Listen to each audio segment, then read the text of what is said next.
Chosen one. Why are you still awake at 3:47 a.m., staring at the ceiling, feeling like something invisible is pressing down on your chest? Why does every fiber in your being scream that today, this very day, is different from every other day you've lived through? Why do you keep checking the time, knowing deep in your bones that the clock isn't just ticking, it's counting down? Listen to me carefully. That restlessness clawing at your spirit right now, that's not anxiety. That's not your age catching up to you. That's divine recognition. Your soul remembering what your mind has forgotten. The air today carries something you can't name. The same streets you've walked for decades, the same sky you've looked up at in prayer and desperation, but there's an electric charge humming beneath the surface, like the moment before lightning splits the heavens wide open. You feel it, don't you? That tremor in your hands when you reached for your coffee this morning, that catch in your breath when you looked in the mirror, that sudden chill that ran down your spine when you stepped outside, even though the sun was shining. This is the day I warned you about, not in some grand prophecy delivered from golden pulpits, but in the quiet moments, in the dreams that woke you up gasping, in the scriptures that seemed to leap off the page and burn themselves into your memory, in that still, small voice that's been whispering your name for months. Get ready, the day is coming. Well, chosen one, it's here. Every tear you've cried in secret, it was preparing you for this moment. Every door that slammed in your face, it was redirecting you to this crossroads. Every night you fell asleep, wondering if God had forgotten your name. He was positioning you for this exact hour, when everything you've endured would finally make sense. Before I go one step further, I need to pause and thank every single one of you who has supported this message through super thanks. Your generosity means more than you know. You're not just donating. You're helping spread light to others who feel alone in their calling. Whether you give or not, I'm deeply grateful for your presence here. Your support, your time, your attention, it all matters. And if this message resonates with your soul, go ahead and sow that seed of faith. But right now, if something deep in your spirit is trembling, if your chest feels tight with holy anticipation, if you know beyond knowing that these words were meant for you, drop 777 the comments right now. Not tomorrow, not when you finish watching, right now. Because that simple act isn't just typing numbers, it's your agreement with heaven that you won't let this moment pass you by. It's your declaration that you're ready to face whatever this day demands. The storm clouds have been gathering for months, chosen one. But storms don't come to destroy the prepared. They come to reveal what's been hidden underneath. Do you remember that dream 3 weeks ago? The one where you were standing in a vast field and the sky turned the color of burnished copper. Do you remember waking up with tears on your cheeks, not knowing why? Do you remember that sudden chill that ran through your body last Tuesday when you were just sitting in your living room watching the evening news? Those weren't accidents, chosen one. They weren't random neurological misfires or the side effects of your blood pressure medication. They were early warnings from a realm that operates beyond the boundaries of your doctor's understanding. Heaven has been knocking on the door of your consciousness for months now, not with the gentle tap of a Sunday morning invitation, but with the urgent pounding of a fire chief trying to evacuate a building before the flames reach the top floor. You felt it when that scripture jumped off the page last month, the one you'd read 1,000 times before, but suddenly felt like it was written in fire across your heart. You felt it when your grandmother's favorite hymn came on the radio, just as you were asking God if he still remembered your name. You felt it in the grocery store when that stranger looked you in the eyes and said, "God sees you," words that hit you like lightning, because that's exactly what you'd been praying for. This is not coincidence, dear soul. This is divine appointment. The psalmist David understood this weight when he penned the words that have carried God's people through the darkest valleys for 3,000 years. Even though I walk through the valley of the shadow of death, I will fear no evil, for you are with me. Your rod and your staff, they comfort me. But let me ask you something that might cut deeper than you're prepared for. How long have you been walking through that valley? How many years have you felt like you're moving through shadows that seem to stretch endlessly in every direction? You know exactly what I'm talking about, don't you? That season that started when your Harold passed away, and suddenly the house felt like a tomb. That period when your children stopped calling as often, and you realized you'd become more burden than blessing in their busy lives. Those sleepless nights when arthritis turns your bones into broken glass, and you lie there wondering if this is all there is left. The loneliness that sits in your chest like a stone. The unanswered prayers that have piled up like unpaid bills on heaven's desk. The creeping fear that maybe, just maybe, you're going to die without ever seeing God move in your life the way you've watched him move for others. You've been in the valley of shadows, beloved, not the valley of death, the valley of shadows. There's a difference that most preachers won't tell you because they're too busy promising prosperity to face the brutal honesty of human suffering. The shadow valley is where you're alive, but barely. Where you're breathing, but not really living. Where you get up every morning and go through the motions, but your heart feels like it's wrapped in grey wool. You've been there. You know that terrain by heart. Every rock that's bruised your feet. Every twist in the path that's left you disoriented. Every moment when you've looked up at the rim of the canyon and wondered if you'll ever see sunlight again. But here's the shocking truth that's going to rearrange everything you thought you knew about your circumstances. You're still standing. After everything hell has thrown at you. After every doctor's report that stole your breath. After every funeral you've attended where you wondered if yours would be next. After every night you've gone to bed wondering if morning would ever come. After every prayer that seemed to bounce off the ceiling like a rubber ball. You're still here.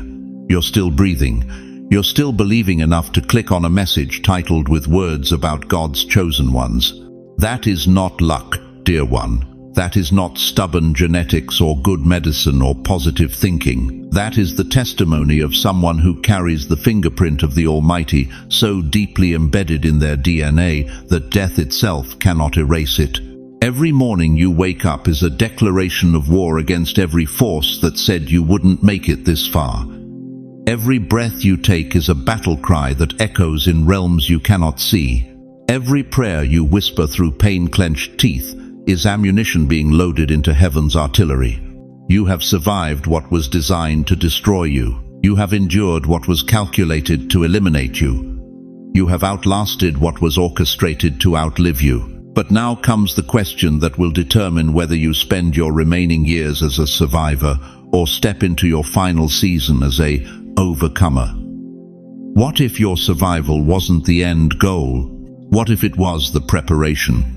What if every shadow you've walked through was God's way of developing your spiritual night vision?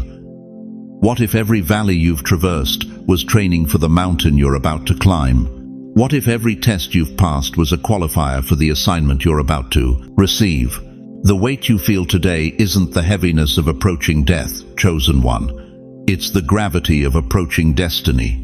Something is shifting in the spiritual atmosphere over your life, and your spirit is picking up the vibrations before your mind can process what's happening. If you can feel it, if something in your chest is responding to these words like a tuning fork struck by heaven itself, then I need you to do something right now. Don't wait. Don't think about it. Don't analyze it. Write these 4 words in the comments. I will not miss it. Because what's coming next is going to require everything you've learned in those shadow valleys. And the chosen one who emerges from this moment will carry a light bright enough to guide others through the very darkness you've conquered. You think that tremor in your hands is just age, don't you? You think that weight pressing down on your shoulders is just the burden of too many years, too many disappointments, too many dreams that died in hospital rooms and divorce courts. But what if I told you that every single thing you've dismissed as weakness is actually evidence of warfare? Listen to me, chosen one. That heaviness you wake up with every morning, that's not depression settling in your bones. That's the battlefield of your calling pressing up through the floorboards of your everyday life. The ground beneath your feet has been trembling for months, and you thought it was just your nerves. You thought it was just your heart giving out under the strain of feeling forgotten by a world that worships youth and discards wisdom. You've been told you're irrelevant, They've whispered that your time is over. Society has pushed you to the margins, made you feel like a burden, like yesterday's news collecting dust in the corner of today's headlines. But heaven sees something they cannot. You want to know why your life has been harder than most? Why every victory came with a price tag others never had to pay? Why you've buried more dreams than you've celebrated, fought more battles than you've won? Because you were never meant to live an ordinary life. The enemy saw what God planted in you 70, 80, 90 years ago, and he's been trying to kill it ever since.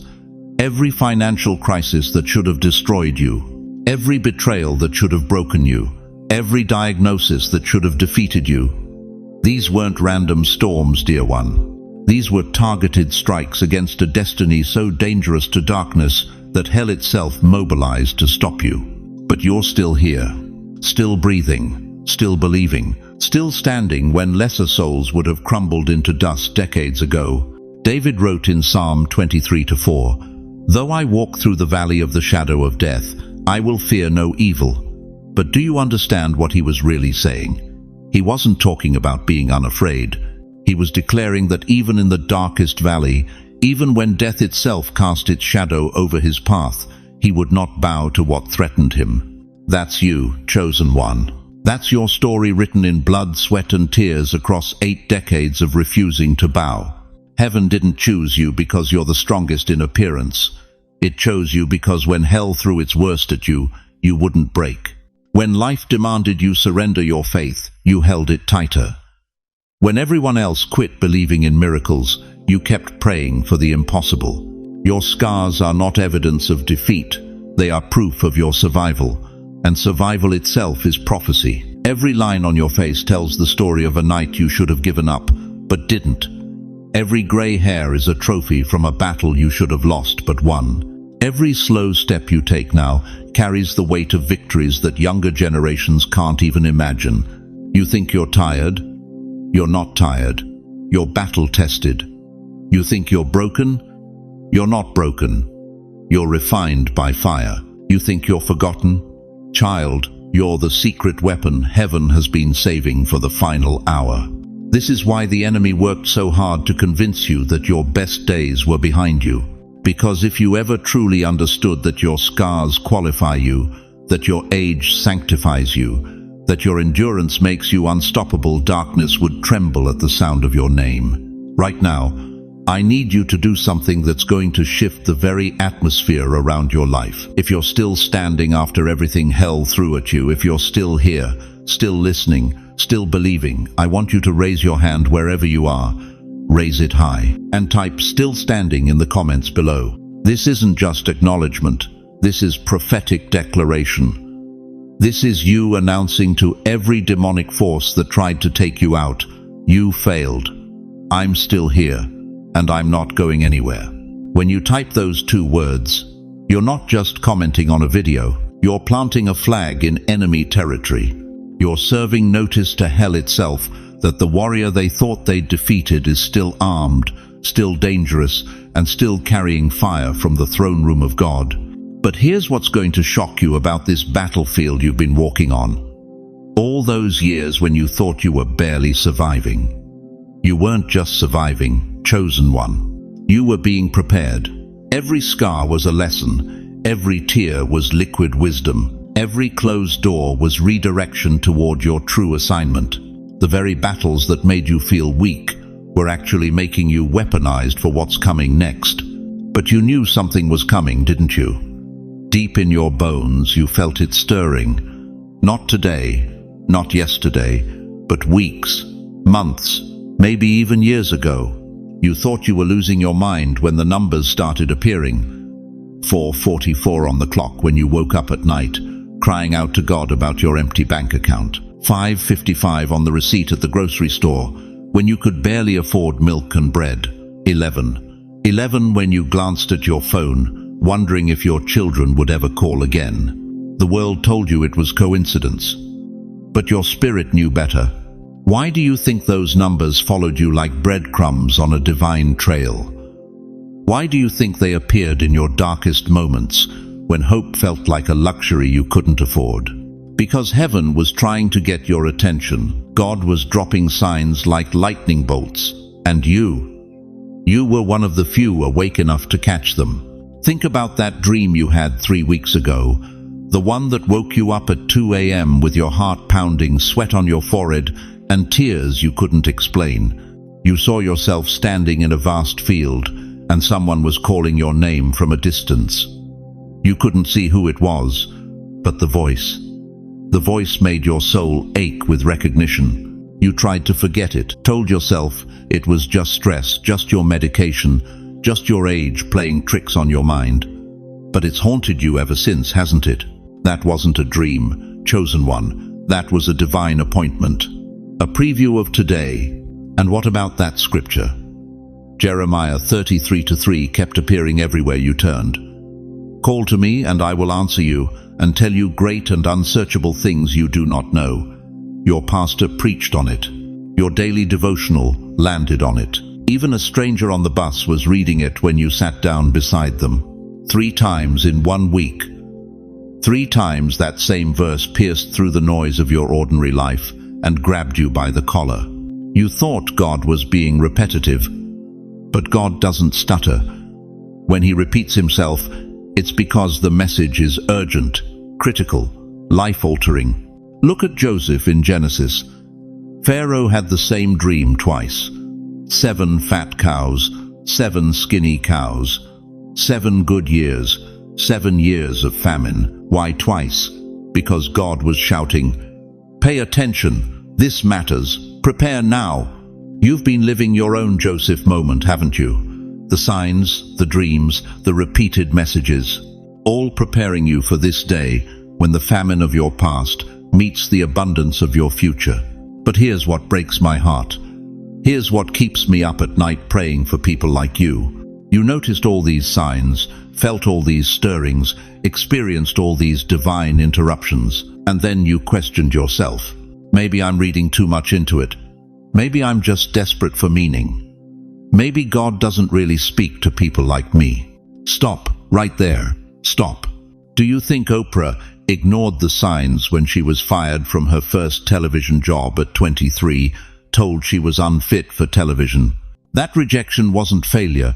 It was redirection toward a billion-dollar empire that would inspire millions. Do you think Steve Jobs dismissed the signs when he was kicked out of Apple, the company he founded? That betrayal wasn't the end, it was the beginning of his greatest innovations that would change the world forever.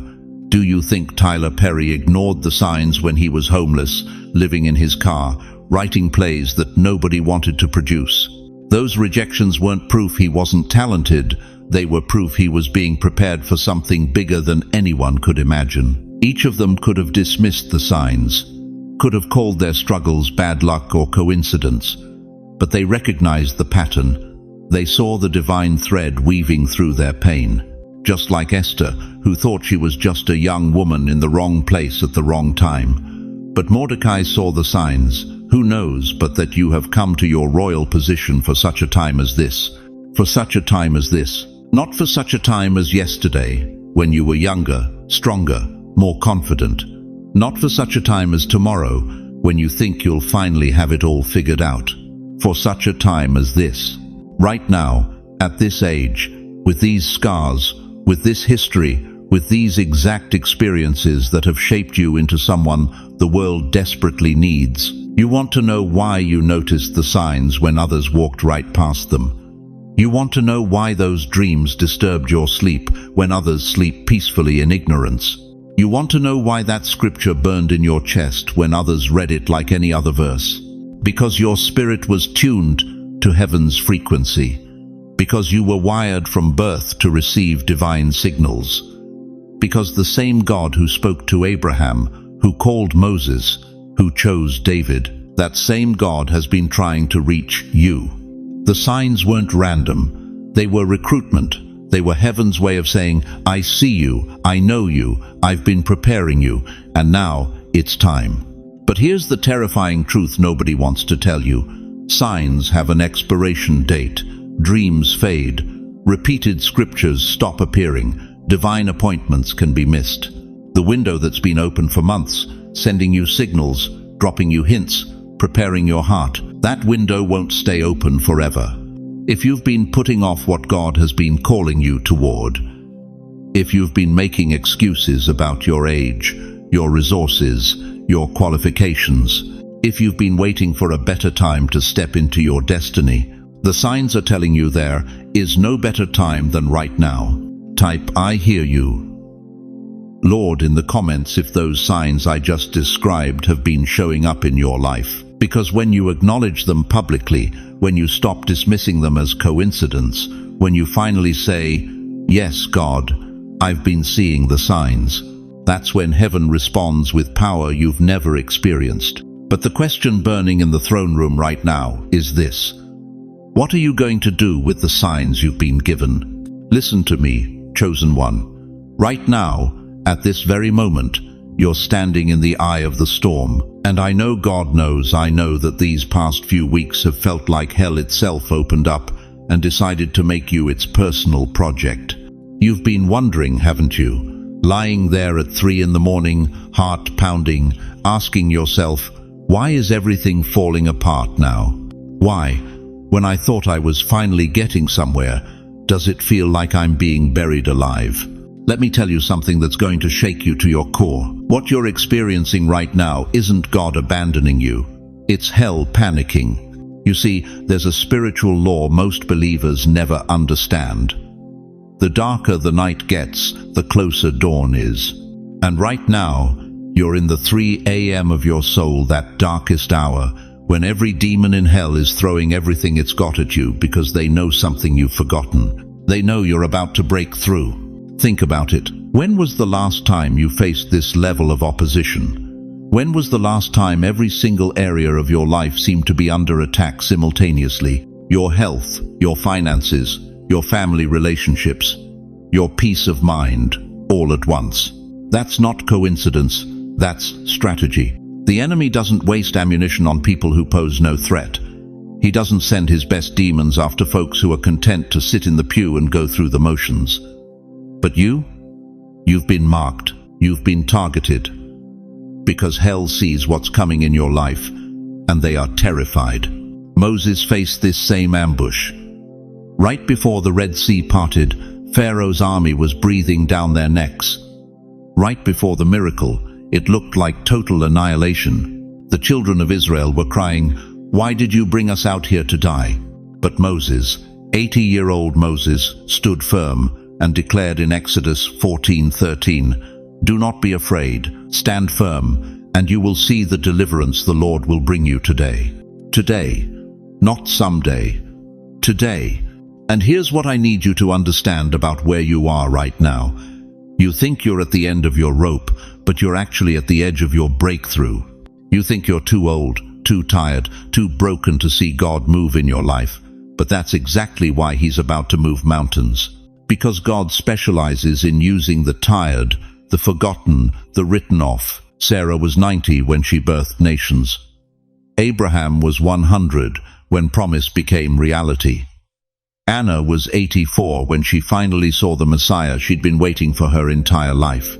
Your age isn't your limitation, it's your qualification. But let me ask you something that's going to cut deep. How many times have you almost quit? How many nights have you laid in that bed, staring at the ceiling, whispering, "God, I can't take much more of this"? That whisper, that's not weakness, that's warfare. You're in the final stretch, and the enemy knows it. That's why he's throwing everything he's got at you right now. The health scares, the financial pressure, the family drama, the loneliness that sits on your chest like a stone. But here's what hell doesn't want you to know. Every attack is actually confirmation that you're on the right track. The intensity of the opposition is directly proportional to the magnitude of your breakthrough. Job understood this. Right before his double restoration, he faced the worst year of his life. Everything was stripped away: his wealth, his children, his health, his wife's support. But in Job 13:15, in the middle of his darkest hour, he made a declaration that shook both heaven and hell. "Though he slay me, yet will I trust him." That's not resignation, that's revolution. That's the cry of someone who knows that their God is bigger than their circumstances. And that needs to be your cry right now, because the pressure you're feeling, the weight that's been crushing down on your spirit, the battles that have been raging in your mind, they're not signs that you've failed. They're signs that you're closer than you've ever been. Hell only screams loudest when it's losing ground. Demons only rage hardest when they're about to be evicted. The enemy only pulls out his biggest guns when he's facing his final defeat. So let me ask you this. Are you going to let the intensity of this moment convince you to quit 3 steps before your miracle? Are you going to let the darkness of this hour make you forget that dawn is already breaking on the horizon? Or are you going to make the choice that will echo through eternity? Because right now, in this very moment, you're standing at the same crossroads that every chosen one faces. The place where faith meets fear, where promise meets pressure, where destiny meets decision. And the choice you make right here will determine everything. This isn't just about surviving this season. This is about your legacy. This is about the generations that will come after you.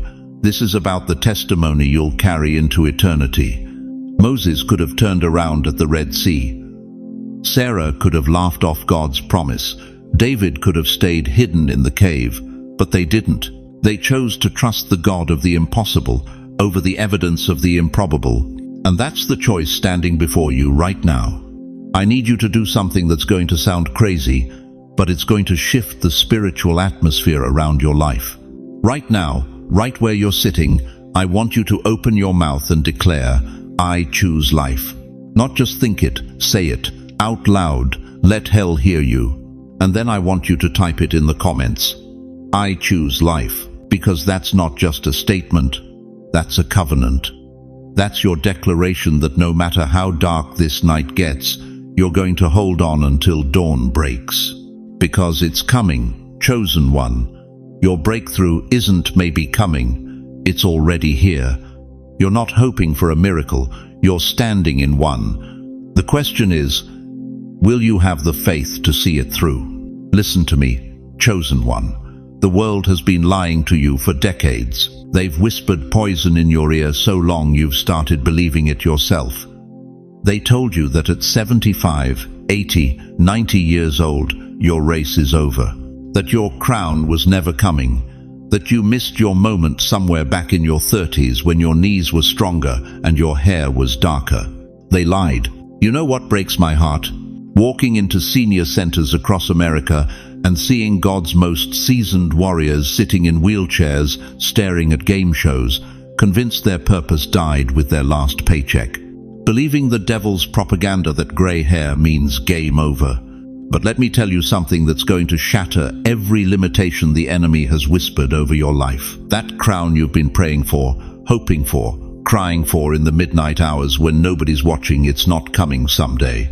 It's here, right now, within arm's reach. The Apostle Paul knew this truth when he wrote his final letter from a Roman prison cell. 2 Timothy chapter 4, verses 7 and 8. I have fought the good fight. I have finished the race. I have kept the faith. Now there is in store for me the crown of righteousness, which the Lord, the righteous judge, will award to me on that day. Paul was old when he wrote those words. Broken, beaten, ready to die. But listen to what he called himself, not a has-been, not a forgotten relic, but a finisher, a race completer, a crown receiver. You think your best days are behind you? You think God's done using people like you? Tell that to Moses, who delivered a nation at 80. Tell that to Sarah, who birthed a miracle at 90. Tell that to Anna, who prophesied over the Messiah at 84 years old. Your gray hair is not decay, it's a crown of perseverance. Every line on your face is not a sign of deterioration, it's a watermark of wisdom earned through decades of trusting God when trusting made no sense. Every scar on your heart is not evidence of brokenness, it's proof that you survived what should have killed you. But here's what the enemy doesn't want you to understand. Here's the truth that makes hell tremble when seniors figure it out. You are not at the end of your story. You are entering the most dangerous, most powerful, most world-shaking chapter of your entire existence. Why do you think the attacks have been so fierce lately? Why do you think depression hits hardest in your golden years? Why do you think isolation feels so suffocating now? Because the devil knows something about your final season that you're just beginning to discover. Your prayers carry more weight now than they ever have. Your words pierce deeper. Your faith moves mountains because it's been tested by decades of fire and refused to burn up. You are not less than you used to be. You are concentrated, refined, distilled down to pure spiritual authority. The crown within your reach is not made of gold and jewels. It's woven from every midnight prayer you whispered when the bills were due and the bank account was empty. It's crafted from every tear you shed over prodigal children who broke your heart. It's forged from every time you got back up when staying down would have been easier. Crowns are not participation trophies, beloved. They're not handed out for showing up. They're placed on the heads of victors, overcomers. Those who fought when the fight seemed hopeless and finished when finishing seemed impossible. Right now, in nursing homes across this nation, there are intercessors whose prayers are holding back judgment from entire cities. In assisted living facilities, there are prophets whose dreams are downloading heaven's strategies for the next generation. In your own living room, there's a warrior whose very presence shifts spiritual atmospheres. The world measures your worth by how fast you can walk or how clearly you can remember yesterday's lunch. But heaven measures your value by how long you've walked faithfully and how clearly you can see eternity. You want to know why you're still here, why you survived that heart attack 5 years ago, why you made it through losing your spouse, why you're still breathing when others have gone home. Because your assignment isn't complete, because your crown isn't just near its being lowered onto your head right now. But here's the urgency that should grip your spirit. Every day you waste believing you're finished is another day that crown sits unworn. Every morning you wake up convinced your best chapters are behind you is another morning you rob the world of what only you can give. Your grandchildren need your wisdom more than your money. This broken generation needs your stability more than your sympathy. The church needs your prayers more than your presence in the pew. Stop living like you're waiting to die. Start living like you're preparing to reign. The crown is within reach, but crowns must be grasped with faith, not fumbled with fear. If you can feel that royal weight settling on your head right now, if something in your spirit is recognizing the truth I'm speaking, then declare it. Comment, "My crown is near right now," not as wishful thinking, but as prophetic proclamation. You're not hoping for a crown, you're receiving one. But receiving a crown is just the beginning. Because what you do with that authority, that anointing, that heaven-forged purpose in the time you have left, that will echo through eternity long after your name is carved in stone. Have you noticed it, chosen one? That strange silence in your spirit lately? Not the silence of abandonment, but something deeper, heavier, more purposeful. Like standing in the eye of a hurricane where everything around you swirls in chaos, but you're surrounded by an unnatural calm. That's not coincidence. That's heaven pressing pause. You've been sitting in doctors' waiting rooms for months, haven't you? Staring at test results that make no sense. Watching your body betray you in ways that leave you feeling like a stranger in your own skin.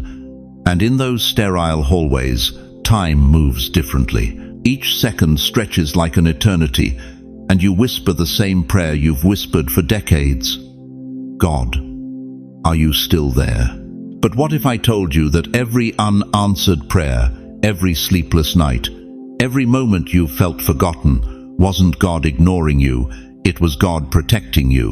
What if the silence you've interpreted as absence was actually His presence positioning you for something your natural mind couldn't comprehend?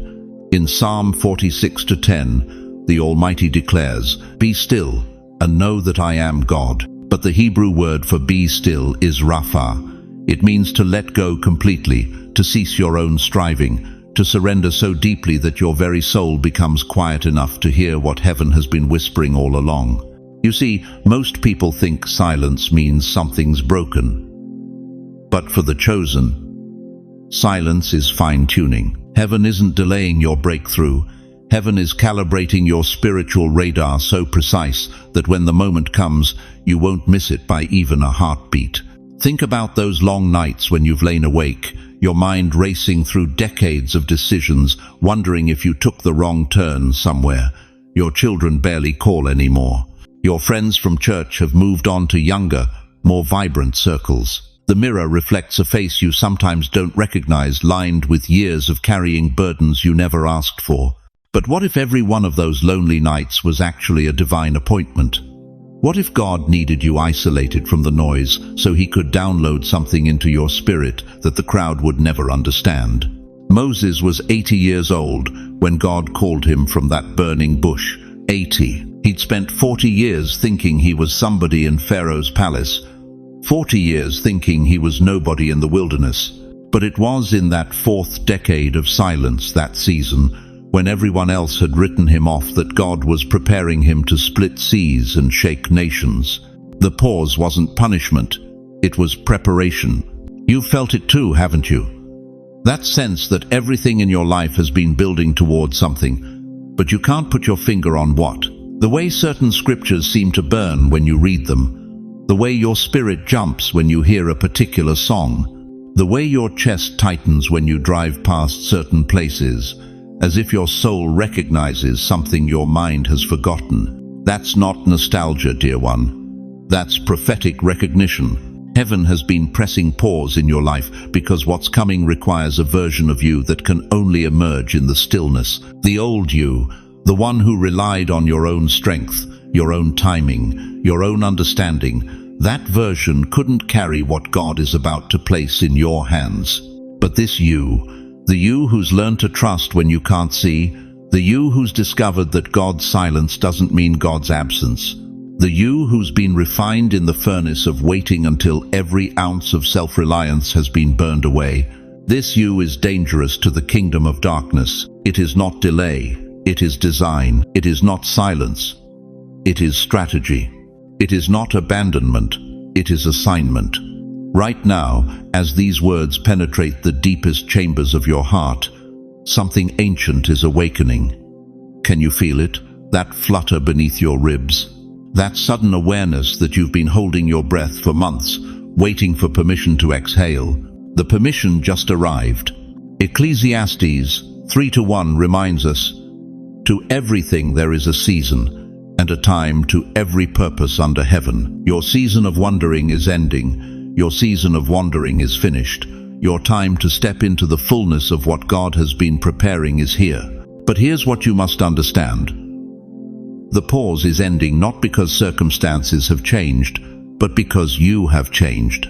You've been transformed in the waiting room of heaven, and now you carry something the world desperately needs: unshakable faith forged in the fires of unanswered questions. The enemy knows this. That's why he's been working overtime to convince you that your best days are behind you, that your voice doesn't matter anymore, that you should step aside and let the younger generation take over. That's a lie straight from hell. Your voice carries authority that can only come from walking through valleys and emerging with your faith intact. Your prayers carry weight that can only be built through decades of seeing God show up when everyone else walked away. Your testimony carries power that can only be forged in the secret place of the Most High. If your spirit is resonating with these truths right now, if something deep inside you is saying, "Yes, this is my time," then I need you to make a declaration that will echo in both heaven and hell. Write "no more delay" in the comments, not as a demand to God, but as a surrender to His timing. Not as impatience with His process, but as agreement with His purpose. When you type those words, you're not just responding to a message, you're stepping into prophetic alignment with what heaven has already declared over your life. The pause is lifting, chosen one. The silence is breaking. And what emerges from this divine stillness will leave the world wondering where you've been hiding all this power. But the real question isn't where you've been. The real question is, are you ready for where you're going? You thought the stirring in your spirit was just restlessness. You thought that weight settling on your shoulders was just the burden of age, the heaviness of too many disappointments, too many dreams deferred. But what if I told you that weight isn't your burden to bear, it's your calling to carry? Listen to me, chosen one. There comes a moment in every believer's journey when heaven stops asking and starts appointing. When God moves from invitation to installation. When the whisper becomes a command so clear, so undeniable, that your very bones vibrate with divine authority. That moment is now. You've been waiting in the wings long enough. 60, 70, 80 years of preparation, watching others step into their calling while you wondered if yours would ever come. But here's what the enemy never wanted you to discover. Your age isn't your disqualification, it's your credential. Moses was 80 when God handed him a staff and said, "Now deliver my people." 80. When the world expected him to be settling into his final sunset, heaven was positioning him for his greatest sunrise. 1 Kings 19:19 tells us that when Elijah found Elisha, he threw his cloak around him, not gently placed it, threw it. Because mantles aren't given to the comfortable, they're hurled onto the shoulders of those who've been forged by fire. But here's where it cuts deep, and I need you to feel this in your chest right now. How many times have you looked in the mirror and whispered, "God, you've got the wrong person"? How many nights have you laid awake thinking your mistakes have disqualified you from anything significant? You're sitting there right now, aren't you, thinking about that divorce 30 years ago, that business that failed, those children who stopped calling, that addiction you battled in the dark, that depression that nearly swallowed you whole. And the enemy keeps whispering the same lie. Damaged goods don't get mantles. But let me shatter that deception with truth that will shake your foundation. 2 Corinthians 12:9 declares, "My power is made perfect in weakness, not hidden despite your weakness." Made perfect in it. Your cracks aren't where the light escapes, they're where the light enters. David was an adulterer and a murderer, yet called a man after God's own heart. Peter denied Christ 3 times at the moment Jesus needed him most, yet became the rock upon which the church was built. Paul spent years hunting down Christians like prey before becoming Christianity's greatest apostle. Your past isn't your disqualification, it's your decoration. Every scar tells a story of survival. Every tear shed in secret has watered the ground for this harvest. Every time you got back up when staying down would have been easier, that was heaven taking notes. You want to know why you felt so isolated lately? Why conversations feel shallow and friendships feel distant? Because when heaven places a mantle on someone, it creates separation. Not rejection, preparation. You've been pulled away from what would contaminate what you're about to carry. This mantle isn't a costume you put on for Sunday service. It's a spiritual reality that changes the very atmosphere around you. Children will be drawn to you without knowing why. Animals will respond differently. Strangers will pour out their hearts in grocery store checkout lines because they sense something sacred in your presence. But here's the controversy nobody talks about. The mantle doesn't just attract favor, it attracts warfare. The same spiritual authority that heals the sick will enrage the forces of darkness. The same voice that speaks hope into the hopeless will be targeted by every demon that recognizes the threat you've become. This isn't a game, chosen one. This is war, and you just became a general. 2 Timothy 2-3 reminds us to endure hardship as a good soldier of Christ Jesus. The mantle comes with combat boots, not bedroom slippers. The enemy will test your right to wear it. He'll send discouragement disguised as wisdom, distraction wrapped in opportunity, and defeat dressed up as common sense. But every attack only proves the authenticity of what you carry. Devils don't waste ammunition on empty vessels. They reserve their fiercest assaults for those carrying the most dangerous cargo, the power to set captives free. Right now, I can feel some of you shrinking back. The weight feels too heavy. The calling seems too big. The responsibility appears too overwhelming for someone who still struggles to balance their checkbook or remember where they put their car keys. But listen to this truth that will revolutionize everything. The weight on your shoulders is not there to crush you. It is there to crown you. Every king who ever wore a crown felt its weight, but they didn't remove it because it was heavy, they wore it because it was worth bearing. Your mantle is your crown, chosen one. And crowns aren't given to the comfortable. They're placed on those who've proven they can carry what others cannot. That isolation you felt, that was God clearing the stage. That loneliness that made you question your worth, that was heaven making room for what you're about to become. That weight that's been pressing on your spirit, that's not oppression, that's coronation. The same God who threw Elijah's mantle on Elisha's shoulders is throwing his mantle on yours right now. Not because you asked for it, not because you feel ready for it, but because he's been preparing you for it longer than you realize. If your spirit is trembling with recognition right now, if something deep inside you is saying yes before your mind can find reasons to say no, then seal this moment with a declaration that will echo in both heaven and hell. Comment, I receive the mantle right now. Not I hope to receive it someday, not I might be worthy eventually. I receive the mantle, present tense, active voice, divine agreement. Because the choice isn't whether you're qualified. The choice is whether you'll step into what qualification looks like when heaven does the appointing. But understand this, the moment you receive this mantle, everything changes. Your words carry more weight. Your prayers pack more power. Your very presence shifts atmospheres from death to life, from hopelessness to hope, from bondage to breakthrough. And the enemy recognizes exactly what just happened. Listen to me. Chosen one. There's something about the way heaven operates that most believers never understand.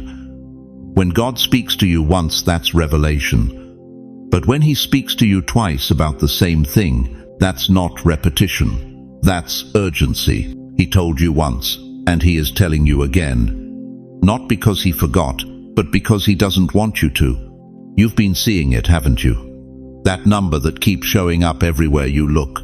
On your receipt at the grocery store, on the clock when you wake up in the middle of the night, on the license plate of the car that pulled up right beside you at the red light.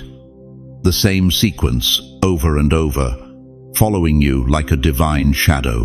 Whatever your number is, it's been hunting you down with relentless precision. And every time you see it, something shifts in your chest.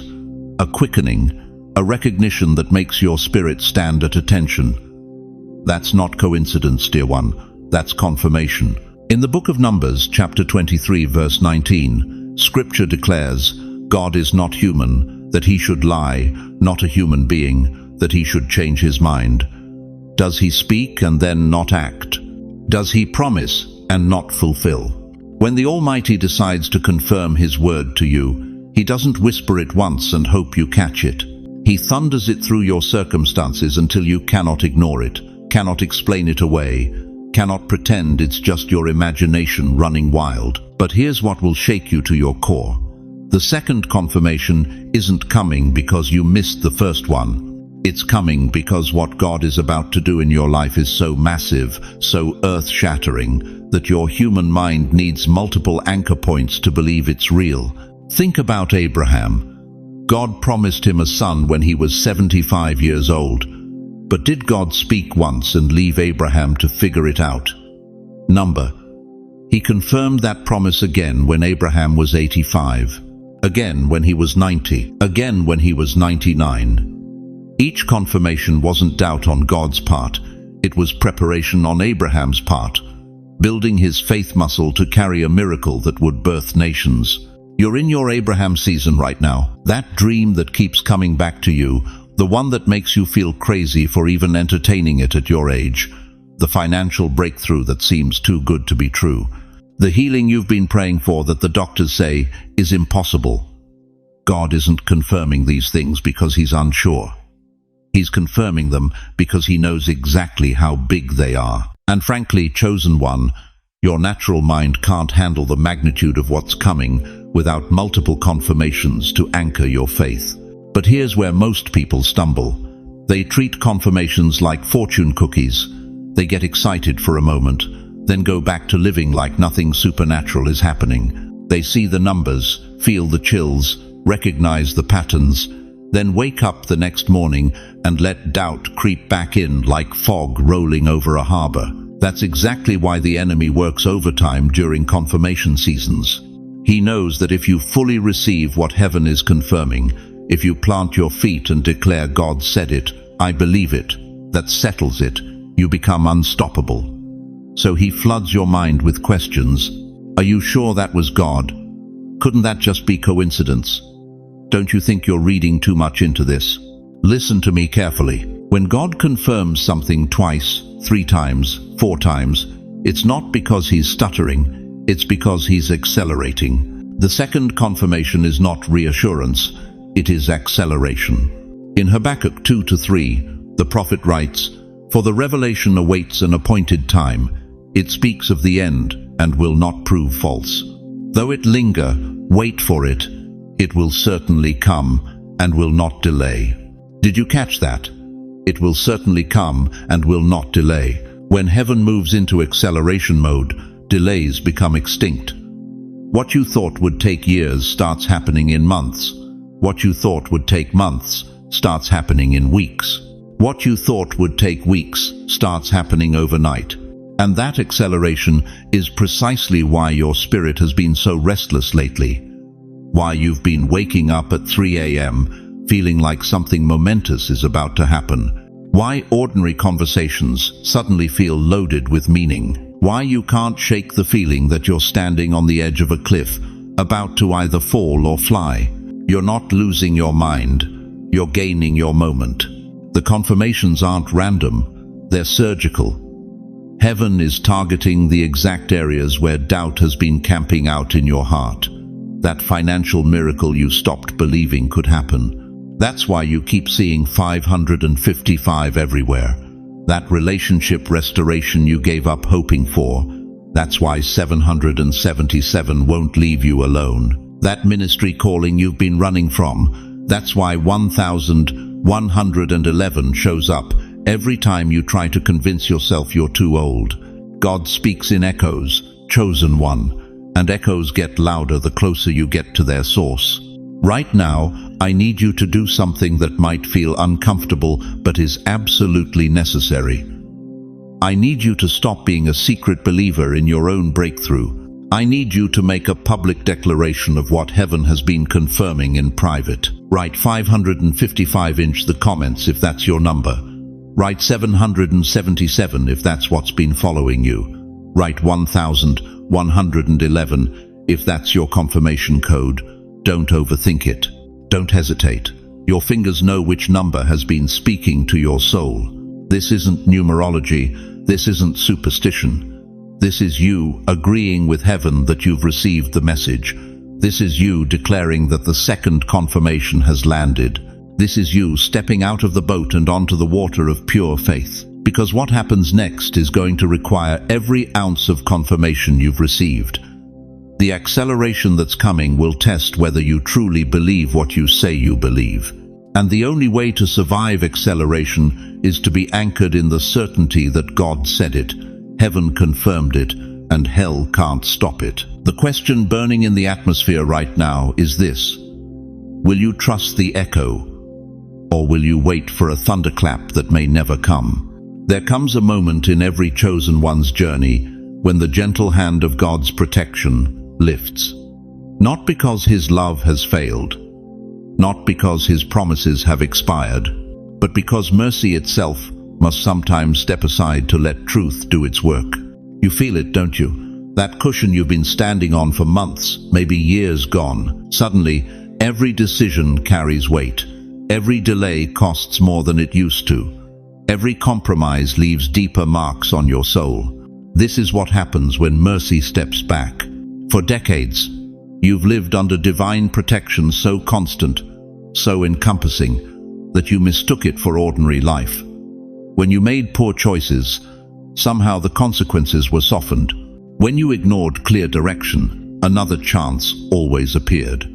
When you said tomorrow to God's call, tomorrow always came. But chosen one, what if I told you that tomorrow isn't guaranteed anymore? Jesus spoke these bone-chilling words in John 9-4. As long as it is day, We must do the works of him who sent me. Night is coming, when no one can work. Night, when opportunities die, when doors seal shut, when the season of grace gives way to the season of reckoning. You've been living in the day, beloved. That warm, forgiving light where second chances grow like flowers after rain. But can you feel it? The shadows stretching longer across your life. The temperature dropping in your spirit. The way your prayers seem to echo differently now. That's not God abandoning you. That's mercy stepping back so you can finally see the cliff you've been dancing on. How many times has he whispered your name in the quiet hours? How many dreams has he sent that jolted you awake, heart pounding, knowing that change was coming? How many gentle nudges, soft corrections, loving warnings have you brushed aside because mercy made it feel safe to wait? But here's the terrifying truth that will shake you to your foundation. Delay is not harmless. Delay is disobedience dressed in hesitation. Every I'll pray about it when you already knew the answer. Every God will understand when you chose comfort over calling. Every just a little longer while opportunities withered on the vine. You thought you were buying time. You were actually spending it. And now the account is running low. Look around your life right now. Really look. How many doors have closed in the past 6 months? How many relationships have shifted? How many certainties have crumbled? You've been calling it bad luck, difficult circumstances, the natural challenges of aging. But what if it's something else entirely?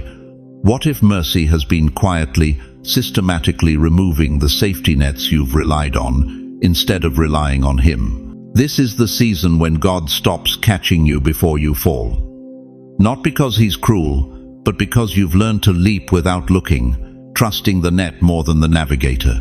The prodigal son had to taste pig slop before he remembered his father's table. Israel had to wander 40 years before they treasured the promised land. Sometimes mercy must withdraw its cushion so we can feel the hardness of our choices. But here is where hope breaks through, the fear like dawn splitting darkness. If you're hearing this message right now, if these words are cutting through the noise of your daily distractions and piercing your heart with recognition, the door is not yet closed. The night Jesus spoke of, it hasn't fallen, not yet. There's still time to choose. Still breath in your lungs to declare allegiance. Still strength in your spirit to rise from where compromise has laid you low. But beloved, the window is narrowing. Can you feel it? The way the air itself seems to whisper urgency. The way every sunrise feels more precious. Every sunset more final. This is your moment of truth. Not next week when the bills are paid. Not next month when things settle down. Not next year when you finally have time to focus on God. Right now, this instant, while mercy hovers at the edge of your life, not gone but no longer cushioning every step, I need you to do something that might terrify you. I need you to look in the mirror of your soul and ask, what have I been delaying? What calling have I been postponing? What clear direction from heaven have I been treating like a suggestion instead of a command? And then, with whatever faith you have left, with whatever strength remains in your voice, I need you to declare it in the comments below. I choose life, today, not tomorrow. Not as a promise to try harder, not as hope that things will work out, but as a battle cry against every force of delay that has held you captive. Because when mercy steps back, it's not cruelty. It's the final act of love, removing everything that stands between you and the decision that will define your eternity. The question thundering from heaven's throne right now is simple, terrifying, and unavoidable. What will you choose when the cushions are gone and the choice is yours alone? Chosen one, look at your hands right now. Really look at them, those weathered fingers that your children might dismiss as just getting old. Do you know what heaven sees when it looks at those same hands? It sees the hands that held your babies when they couldn't sleep. The hands that worked double shifts to keep food on the table. The hands that were folded in desperate prayer when the doctors said there was no hope. The hands that signed checks you couldn't afford because someone else needed help more than you needed security. Heaven sees crown-building hands. But here's what's breaking my heart tonight. Here's what's keeping me awake at 3 a.m., interceding for every gray-haired warrior watching this message. You think your time is over. You think your legacy is already written. You think those young folks with their smartphones and their hustle culture have made you irrelevant. That's the enemy's greatest lie against your generation. Listen to what Scripture declares in Proverbs 16:31. Gray hair is a crown of glory. It is gained in a righteous life. Not was gained, is gained. Present tense. Active. Your gray hair isn't evidence of decline, it's heaven's silver signature of endurance. Every tear you've cried over a prodigal child is a thread in your crown. Every prayer you've whispered at 3 a.m. for a grandchild who's lost their way is a jewel in your crown. Every act of faith when the bank account was empty, but you tithed anyway, is a weight of glory being added to your eternal reward. But let me ask you something that's going to cut deep. How many of your children have seen you quit on your dreams? How many of your grandchildren have watched you settle for getting by instead of walking in divine purpose? You think you're teaching them to be realistic. But what you're really teaching them is that God's promises have expiration dates, that miracles stop at retirement age, that the fire of calling dies when the body gets tired. Your grandchildren are watching you right now. Not just how you handle your medication schedule or your doctor appointments. They're watching to see if the faith you taught them in Sunday school still burns in your bones at 75, 80, 85 years old. Moses didn't receive his burning bush until he was 80. Abraham didn't see Isaac until he was 100. Sarah laughed at God's promise at 90, then gave birth to nations. Caleb declared at 85, "Give me this mountain." Your age isn't your limitation, it's your qualification. Every scar from every battle you've survived is a jewel in the crown that heaven is preparing to place on your head. But here's the urgency that should grip your soul. Your grandchildren are about to inherit a world that's forgotten what real faith looks like. They need to see someone, just one person in their bloodline, who refuses to bow to circumstances, who still believes God moves mountains, who still expects miracles on Tuesday afternoons. That someone is you. Every tear you've shed over their rebellion is a thread in your crown. Every sleepless night you've spent interceding for their future is a jewel in your crown. Every time you chose forgiveness over bitterness when they disappointed you is a weight of glory being stored up in heaven. Do you understand what I'm telling you? Your crown isn't something you'll receive when you die. It's being woven right now, in real time, from every act of faith that looks foolish to a watching world. That check you wrote to the ministry when Social Security barely covers your bills, thread in your crown. That prayer you prayed for your neighbor's marriage when your own heart was breaking, jewel in your crown. That word of encouragement you gave to a young mother at the grocery store when you could barely encourage yourself, weight of glory. You're not just surviving your final years, chosen one. You're constructing your eternal legacy. The crown within reach isn't made of gold that tarnishes or diamonds that lose their shine. It's woven from decades of choosing faith over fear, hope over despair, love over bitterness. It's the tangible proof that you didn't just endure life, you overcame it. If you feel that crown pressing down on your spirit right now, if you can sense the weight of destiny settling on your shoulders, type, "My crown is near" in the comments. Let heaven know you're ready to stop living beneath your spiritual inheritance and start walking in the authority that's been yours all along. Because the world needs to see what happens when someone refuses to retire from their calling just because they've retired from their career. Chosen one, as we reach the end of this sacred encounter, I need you to carry 3 eternal truths with you, like precious stones in your heart. First, this day you felt stirring in your spirit, this weight, this urgency, this divine restlessness. It wasn't your imagination. Heaven has been speaking, and you've been listening. The signs, the dreams, the sudden moments of clarity weren't coincidences.